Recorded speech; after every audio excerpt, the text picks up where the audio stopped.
Locally, over 100 protesters gathered here in Rochester against President Trump's plan to run Venezuela after the U.S. military captured its president. News 10 NBC's Tom Kowalski was at the protest. Dozens of protesters here against President Trump's recent military actions in Venezuela, where he captured Venezuelan President Nicolas Maduro. Money for a war can't feed the poor! Money for a war can't feed the poor! There are Venezuelans that are against the Maduro in Venezuela and here.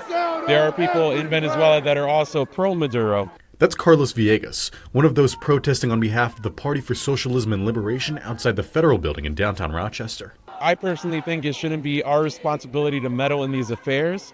It is the people of Venezuela's job to accomplish what they want for their people. He's joined by other protesters and organizations who say they're concerned about Trump taking control of Venezuela and its oil reserves with no approval from Congress. The absolute audacity of the government to think they can just kidnap a sovereign leader of a nation just because they're a narco-terrorist, as they say, with no proof of that, really.